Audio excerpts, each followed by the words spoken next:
Bonjour et bienvenue dans Prière Inspirée. Je suis très heureux de vous retrouver aujourd'hui pour cette nouvelle émission, à nouveau avec un thème un peu particulier.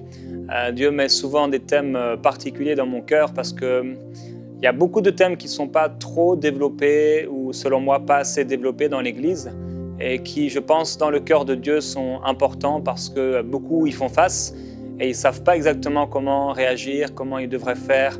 Et surtout, parfois, ils savent ce qui est bien, ce qu'ils devraient faire, mais ils n'ont peut-être pas l'aide dans la prière de frères et de sœurs de confiance.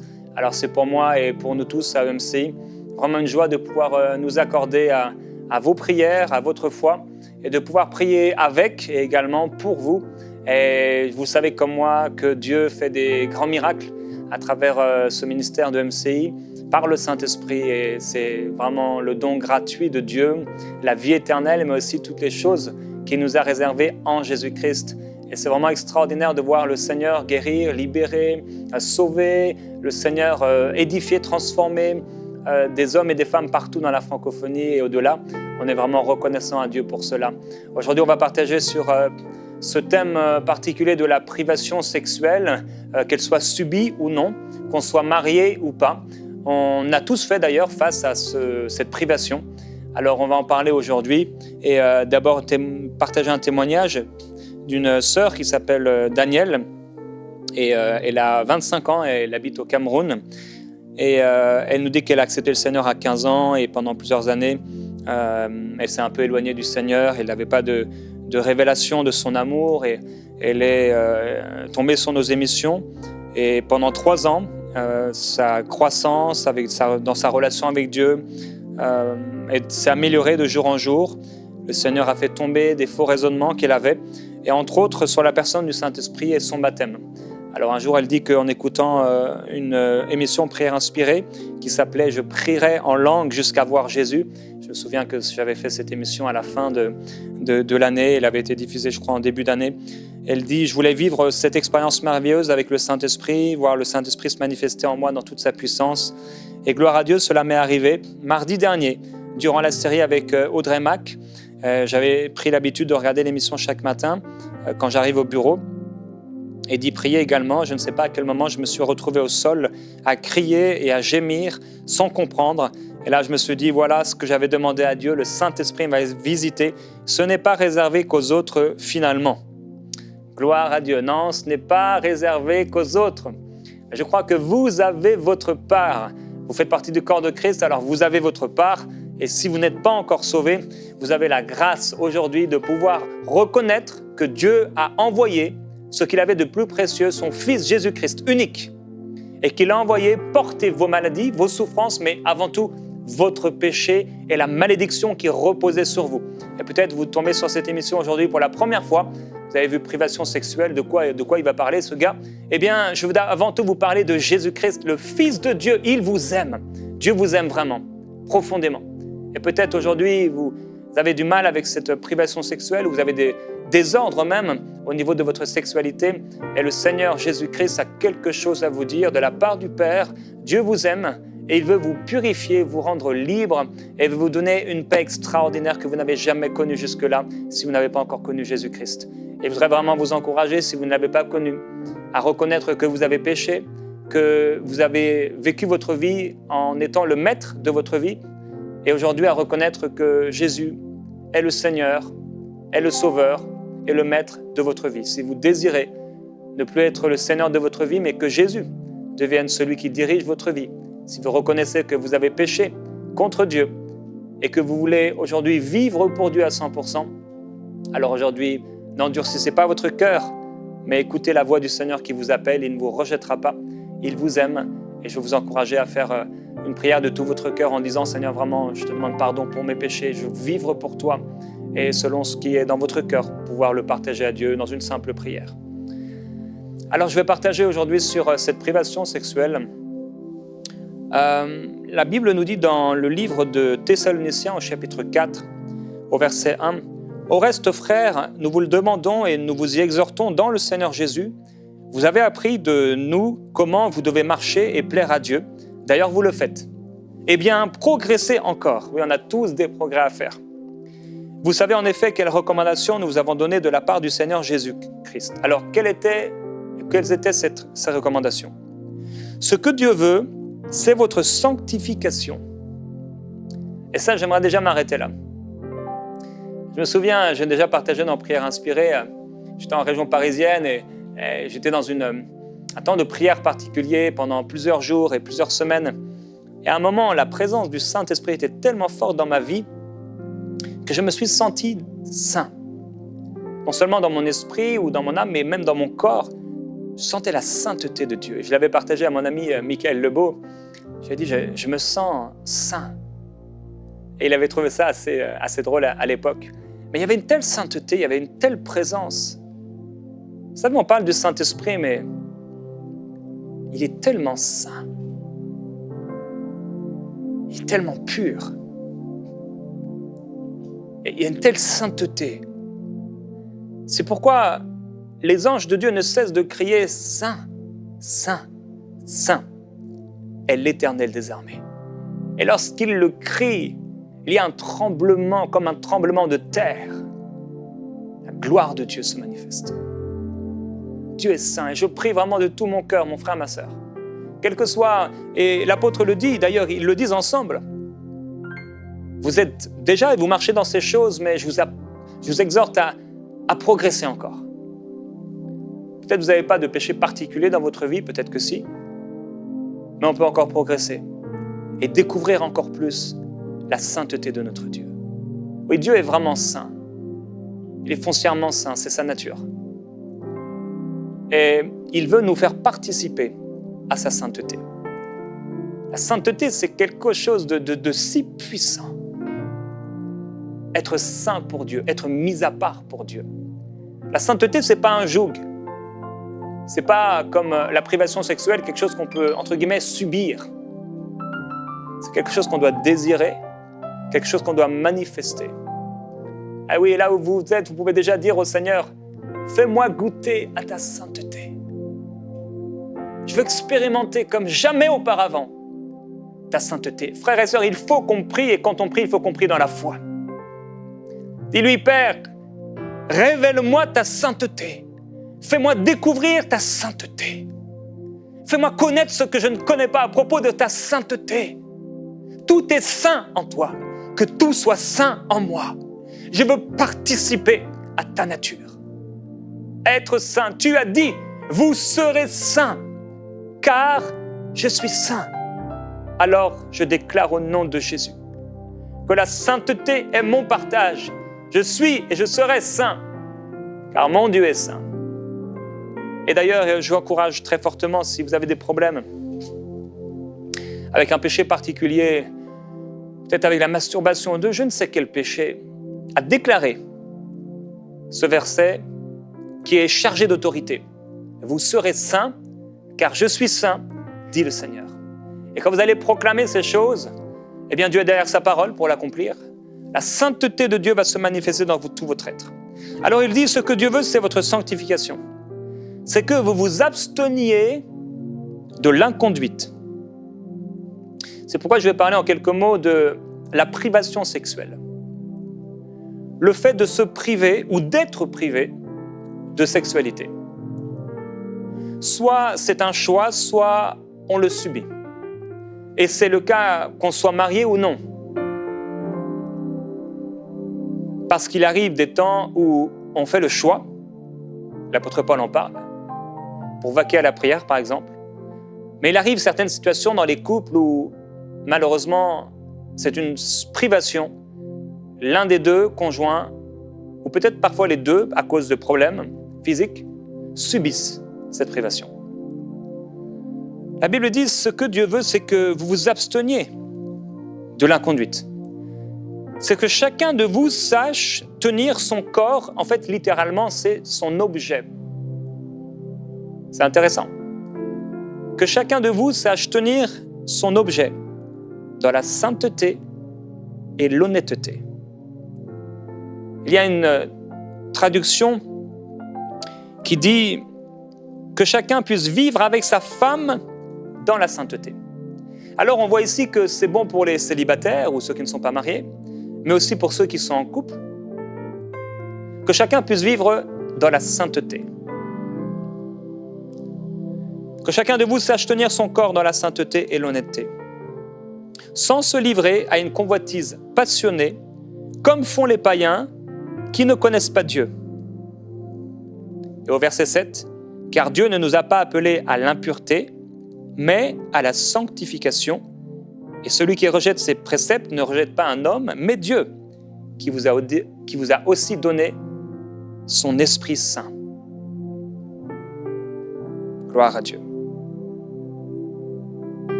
Cette passion effrénée, cette convoitise passionnée, ça doit être le partage des païens, mais certainement pas de l'enfant de Dieu. Alors il y a une privation sexuelle pour celui qui est célibataire, puisque s'il veut marcher avec Dieu, il se prive de sexualité. Il refuse, et c'est un choix qu'il fait, en obéissance à Dieu et à la parole de Dieu. Jusqu'à mon mariage, je vais me garder de toute sexualité. Maintenant, alors qu'on parle pendant cette semaine des accès qu'on ouvre à Satan, si cette personne qui a fait ce choix et qui veut marcher dans la sainteté va à l'obstacle de ce choix ou va, contrairement à ce choix, développer une sexualité, qu'elle soit personnelle ou qu'elle soit vécue avec, entre guillemets, l'aide de quelqu'un ou l'apport de quelqu'un, à ce moment-là, cette personne va ouvrir un accès à Satan. La désobéissance ouvre un accès à Satan. Alors, c'est tellement important de ne pas ouvrir d'accès à Satan. C'est pourquoi on rencontre des gens qui ont dit « un jour, je suis tombé sur une vidéo pornographique, et puis une deuxième, puis une troisième, puis au bout d'un moment, c'était tellement fort, je n'arrive plus à m'arrêter. » Qu'est-ce qui s'est passé? Il y a eu un accès, une porte ouverte à Satan. Vous vous rappelez que dans ces accès, j'ai donné la définition en début de semaine, vous pouvez réécouter, c'est qu'on permet à Satan. On lui donne même parfois un droit ou des choses qu'il va pouvoir utiliser pour entrer. Eh bien, une vidéo, dans le cas de cet exemple, c'est un accès. Ou quelqu'un qui va entrer dans une vie de masturbation, c'est un accès. Et souvent, les personnes vont avoir honte après avoir commis cette chose parce qu'ils sont saints. Et cette action est contraire à leur nature. Alors, il y a la privation sexuelle du célibataire qui veut obéir à Dieu. Et il y a cette privation qui, pour certains, est comme subie, mais ça peut être aussi un choix, celui de l'abstinence, de vouloir marcher et vivre dans la sainteté pour Dieu. Alors tout à l'heure, dans le temps de prière, je vais prier pour ceux qui sont célibataires et qui sont privés, entre guillemets, de sexualité. Il y a quelque chose que je voulais partager. On a lu tout à l'heure le témoignage. Je vous ai partagé le témoignage de ce croyant qui a été touché profondément, commencé à être touché par le Saint-Esprit, à crier, à gémir et tout ça. Et il y a quelque chose qu'on peut vivre avec Dieu dans sa présence qui est plus fort que tout ce qui peut être vécu au niveau de la sexualité. Il y a des expériences avec Dieu, il y a la vie de l'Esprit. Quand vraiment cette vie est manifeste, quand quelqu'un vit dans un réveil personnel, et à travers la nouvelle création, c'est comme si cette personne n'a pas besoin de sexualité. C'est pourquoi l'apôtre dit quand vous pouvez vous abstenir pour vaquer à la prière. Parce que quand vous allez vaquer à la prière et au jeûne, vous allez voir que les désirs sexuels vont diminuer et voire s'estomper complètement. Mais il dit dans le cadre du mariage, retournez ensemble, de peur que Satan ne vous tente. Donc, le célibataire peut ouvrir un accès à Satan en ne faisant pas attention à lui et en péchant contre son propre corps, à entrer dans des choses impures et mauvaises. Et je vais prier tout à l'heure par rapport à ça d'une manière particulière. Il y a aussi maintenant, dans le cadre du couple marié, une privation qui peut donc être soit subie, soit désirée.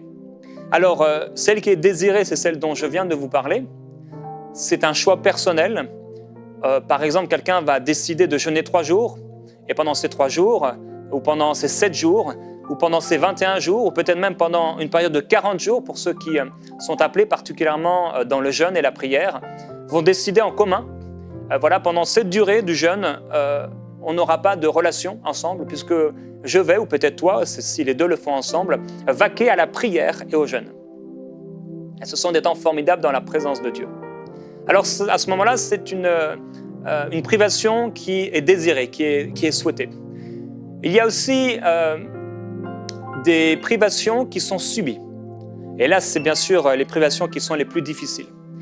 Alors ça peut être la privation pour le mari et à la fois pour l'épouse, parce que l'épouse vient de mettre au monde un enfant et il devient impossible de pouvoir avoir une vie sexuelle peut-être telle qu'on l'aurait souhaité. Maintenant, dans le cadre du couple marié, il y a d'autres aspects de la sexualité qui peuvent toujours être vécus. Il y a aussi parfois des problèmes physiques qui peuvent empêcher d'avoir une sexualité épanouie. Dans ce cas-là, quelqu'un subit cette privation. Il y a aussi la période des règles ou des menstruations qui sont une période particulière où l'homme peut se trouver privé. Alors, chez certaines femmes, ça peut être très court, peut-être 2-3 jours, mais chez d'autres, ça peut aller jusqu'à 10 jours, ou peut-être même certaines, peut-être un peu plus. Et là, c'est pour l'homme une privation. Alors, il y a cette privation qui est subie, et parfois également une privation de l'autre conjoint. C'est pourquoi dans le passage que je vous ai apporté, l'apôtre Paul commence en disant « Ne vous privez pas l'un de l'autre ». Si ce n'est d'un commun accord pour vaquer à la prière et peut-être au jeûne. Alors, ne vous privez pas l'un de l'autre. C'est un encouragement et il dit parce que, et revenez ensemble après avoir prié, jeûné, de peur que Satan ne vous tente par votre incontinence. Donc il y a aussi cette privation où l'un des deux conjoints va priver l'autre, pour une raison ou pour une autre, de sexualité. Et j'espère que ce n'est pas vous, si vous êtes marié, qui privez votre conjoint de sexualité. J'espère encore plus que si vous êtes, et si vous appartenez à Dieu, et peut-être que votre conjoint non, vous ne le privez pas de sexualité. Parce que vous avez besoin de démontrer la générosité de Dieu et l'amour de Dieu. Alors il y a cette privation sexuelle, et qu'est-ce qu'on fait par rapport à ça? Est-ce que l'enfant de Dieu vit sur la même terre que les autres? Est-ce qu'il habite sous le même ciel que les autres? Est-ce qu'il vit parfois dans les mêmes réalités que les autres? Oui. Et encore plus pour le célibataire qui, lui, a été mis à part, il a été consacré par Dieu et pour Dieu pour être son peuple, et qui fait un choix complètement fou selon ce monde, c'est le fait de se priver de sexualité, et ça va à l'encontre de la pensée morale de ce monde, de ce siècle, qui dit au contraire qu'il faut profiter, et qu'il faut goûter, et qu'il faut manger. Et Dieu, lui, qui nous aime et qui veut nous éviter des blessures, des erreurs, des traumatismes, des choses qu'on ne voudrait pas, pour les vivre dans le cadre du mariage, non pas les choses négatives, mais les choses positives qu'il nous a réservées, parce que Dieu est l'auteur, je le rappelle, de la sexualité, c'est pourquoi je n'ai pas honte d'en parler. La sexualité a été créée par Dieu, elle est bonne quand elle est faite, commise, dans, et selon le cœur de Dieu, dans la pensée de Dieu. Alors, la privation sexuelle, il y a l'aspect célibataire ou non marié, le choix que je fais pour Dieu parce que j'aime mon Seigneur. Et parce que je t'aime, Seigneur, je vais me garder. Seigneur, donne-moi la force de me garder. Donne-moi la force de tenir ferme dans mes résolutions. Et il y a celle, parce que je suis privé, peut-être pour quelque chose de normal, mais peut-être aussi parce que l'autre refuse d'accomplir ses devoirs. Alors on va prier, frères et sœurs, pour ces choses. Je crois que c'est important parce que ça fait partie de l'homme. La sexualité. Et je veux prier pour les célibataires qui ont fait le choix, et vraiment, gloire à Dieu. Gloire à Dieu pour ce choix. Gloire à Dieu parce que la Bible d'ailleurs nous parle tellement régulièrement du fait d'être vierge. On appelle même Vierge d'Israël.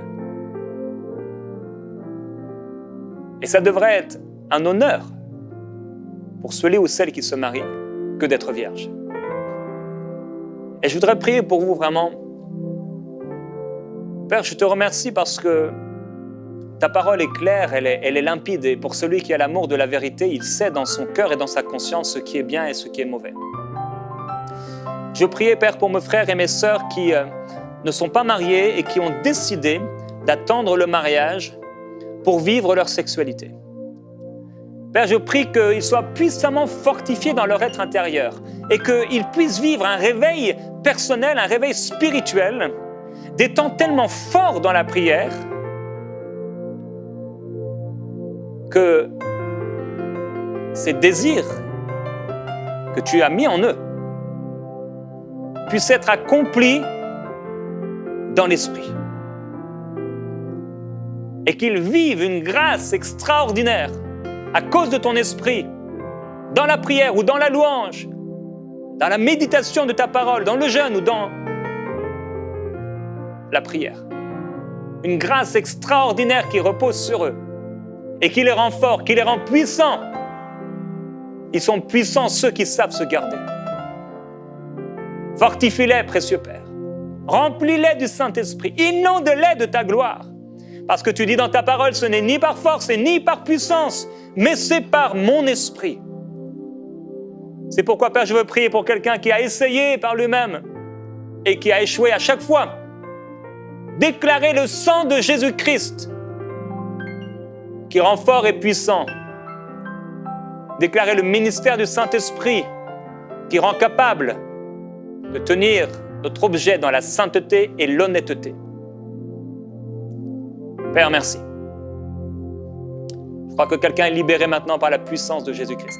Je crois que quelqu'un est fortifié dans son esprit par la puissance de Dieu. Je crois que quelqu'un va entrer dans un réveil personnel à cause de ces paroles et à cause de ce temps de prière. Je le prophétise, tu vas entrer dans un réveil spirituel que tu n'as jamais connu auparavant. Et tu vas vivre des choses extraordinaires avec Dieu que même tu ne pouvais même pas imaginer pouvoir vivre ces choses-là. Peut-être tu as eu envie, tu as envié, jalousé quelque part la relation que quelqu'un avait avec Dieu. Et tu vas vivre des choses extraordinaires. Tu n'auras plus besoin d'envier ou de jalouser la relation de quelqu'un avec Dieu. Et tu vas vivre des choses tellement fortes avec le Seigneur.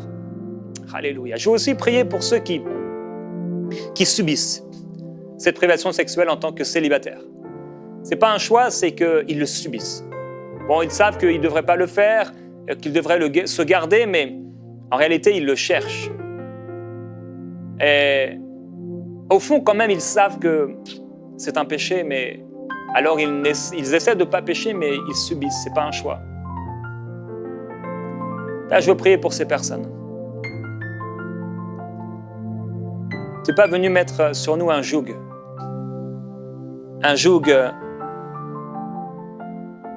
qui serait lourd, qui serait épais, qui serait envahissant. Un joug qui nous accablerait. Et tu as dit, venez à moi, vous tous qui êtes fatigués et chargés, je vous donnerai du repos. Recevez mes instructions, car je suis doux et humble de cœur. Vous trouverez du repos pour vos âmes. Car mon joug est doux et léger. Là, je prie qu'ils puissent vraiment vivre une expérience nouvelle de ce joug doux et léger. Oui, Saint-Esprit, je crois que tu es capable de rendre cela facile. Je le prophétise, je le déclare. Maintenant, ça va être facile. Mon frère, ma sœur, saisis-toi de cette parole parce qu'elle vient de Dieu. Maintenant, ça va être facile. Tu dois t'en saisir comme quand tu as entendu parler de Jésus et que tu as cru que c'était vrai. Tu t'es dit, oh, c'est pour moi. Le pardon de mes péchés, c'est pour moi. Peut-être la guérison, c'est pour moi. Reçois cette parole maintenant. À partir d'aujourd'hui, ça va être facile. Alléluia. Alléluia. Ça va être facile. Tu n'auras plus cette envie d'aller voir des choses, d'aller goûter à des choses avant que ce soit le temps. Alléluia. Je veux aussi prier pour les couples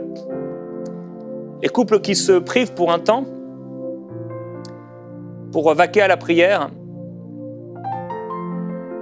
Et également des couples qui sont privés à cause de situations géographiques, peut-être professionnelles. Pendant plusieurs mois, vous êtes loin l'un de l'autre et ça peut ouvrir des accès. Le fait d'être loin pendant trop longtemps. Parce que vous savez, on ne doit pas mettre l'argent avant le couple. Et il faut vraiment veiller et faire attention à ce qu'on fait de notre vie.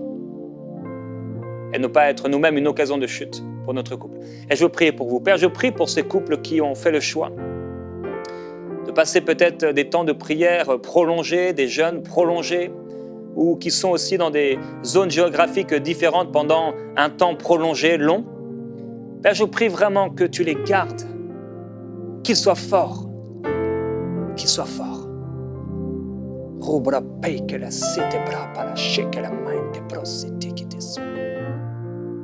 Tu as dit, vous serez saints car je suis saint.